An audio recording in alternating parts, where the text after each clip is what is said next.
दोस्तों नमस्कार, बहुत स्वागत है। शिक्षकों के प्रशिक्षण के दौरान मामला अतिथि शिक्षकों के ऊपर टिक गया। अतिथि शिक्षकों के मुद्दे पर खुलकर शिक्षकों ने समर्थन किया और अतिथि शिक्षकों की वर्तमान जो समस्याएं हैं उनके पद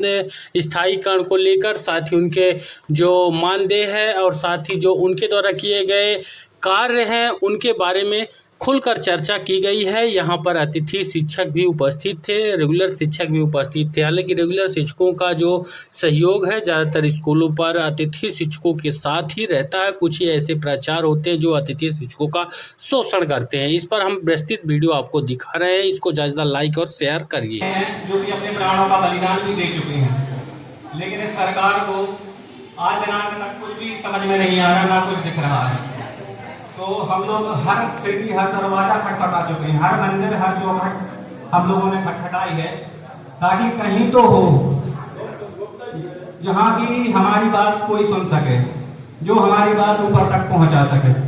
तो आज हम लोग सभी अतिथि शिक्षक समाज से और मध्य प्रदेश के समस्त अतिथि शिक्षकों की तरफ से आज हम लोग यहाँ पर उपस्थित हुए हैं और विनम्र आग्रह लेकर करबद्ध आप लोगों के सामने निवेदन करते हुए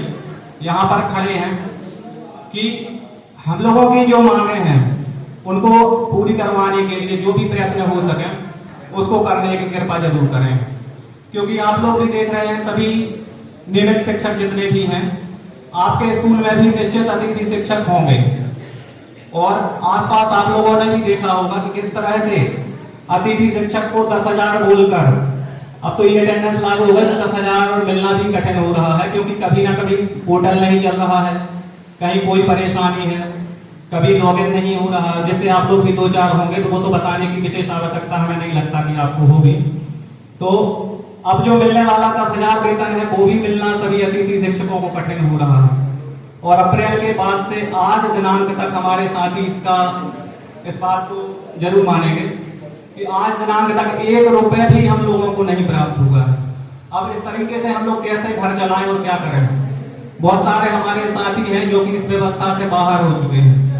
अब 17-18 सालों में हम लोगों से कुछ करते धरते तो आता नहीं है। इसके अलावा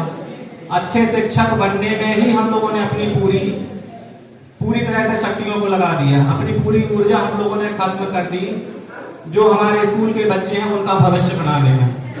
और स्कूल के बच्चों का भविष्य बनाते बनाते अपना भविष्य का अंधकारमय कर लिया। हम लोगों को खुद समझ नहीं आ रहा। तो विनम्र आप लोगों से यही हम लोगों का निवेदन है कि जो हमारी विशेष मांग है, बहुत ज्यादा मांगे हम लोग लिख के नहीं लाए हैं,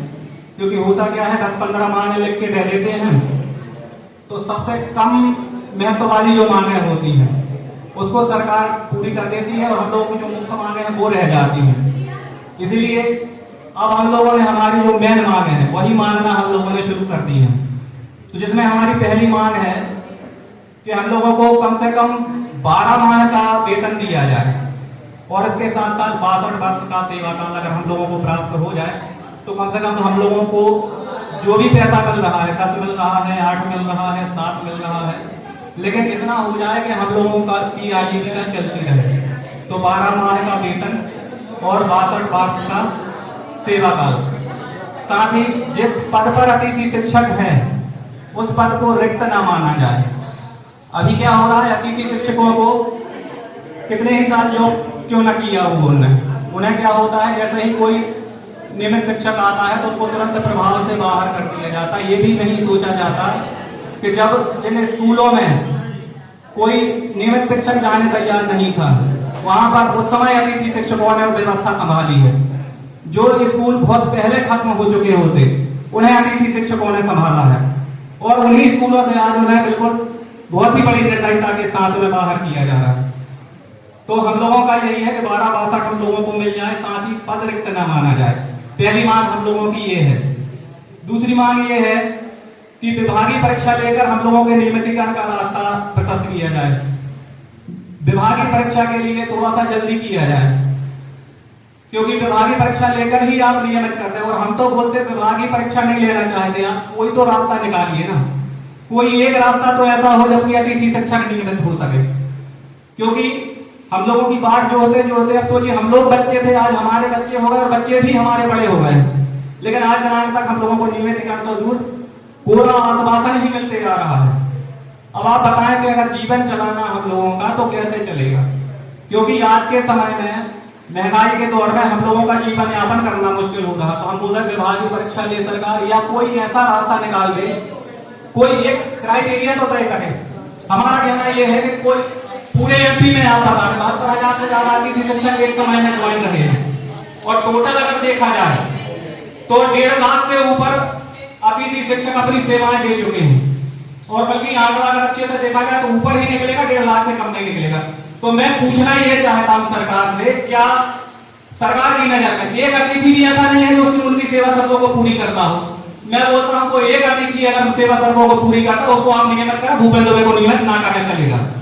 किसी एक को तो करके आप रास्ता खोलें। तो हम लोगों का कहना यही है, और हमें पता है कि आदरणीय पटेल जी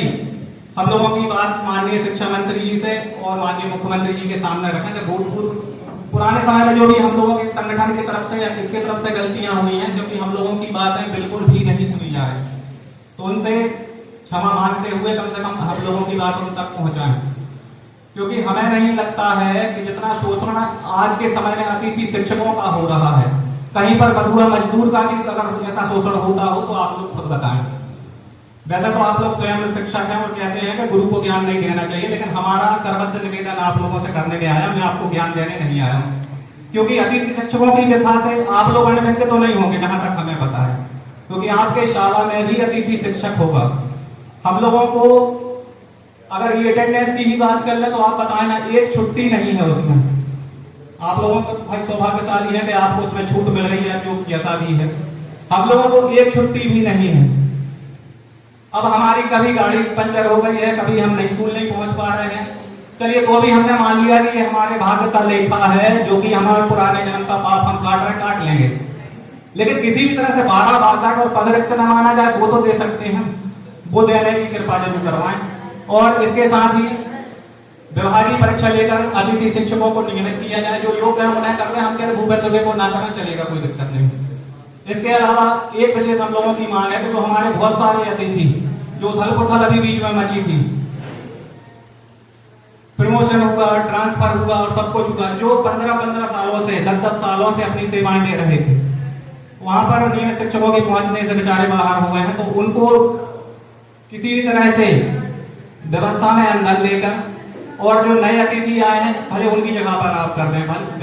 हम लोग गलत तो किसी का नहीं चाहते, ना नए अतिथि का चाहते हैं ना पुराने का चाहते हैं, लेकिन जिन पुराने अतिथि शिक्षकों ने इतनी मेहनत की है और जितना अपना सर्वस्व निछावर कर दिया है, उन्हें कम से कम इतना मिल जाए कि उन्हें सेवा में लेकर, और जो हमारी 2 और मांगे हैं उन्हें अगर पूरी करवा दी तो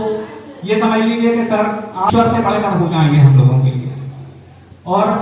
निश्चित मानिए हम लोगों की जो व्यथा है, अब किसके सामने जाके कहें, आप खुद बताएं हम, क्योंकि कोई घर, कोई दरवाजा, कोई मंदिर, कोई मस्जिद आज तक कुछ भी हम लोगों के लिए नहीं बचा है। तो हमारा ये निवेदन है कि अब आपके दर पर आए हैं अपनी हम लोग मांगे लेकर, तो उन्हें पूरी करवाने की कृपा करें, क्योंकि मैं खुद जब बहुत सारे अतिथियों का फोन आता है मेरे पास, तो अपने आप को जवाब देना मुश्किल पड़ जाता है कि हम कर क्या रहे हैं और किस युग में जी रहे हैं, जहां अतिथि शिक्षकों के शोषण के अलावा दूसरा कुछ नहीं है। ये तो अच्छा है कि हमारे प्रभारी और आप जैसे जो हमारे गुरुजन है हम लोगों के साथ खड़े हैं, नहीं तो सरकार आप बताएं ना, सरकार तो पूरी तरह से हम लोगों को खत्म करने में तुली हुई है। बहुत सारे तो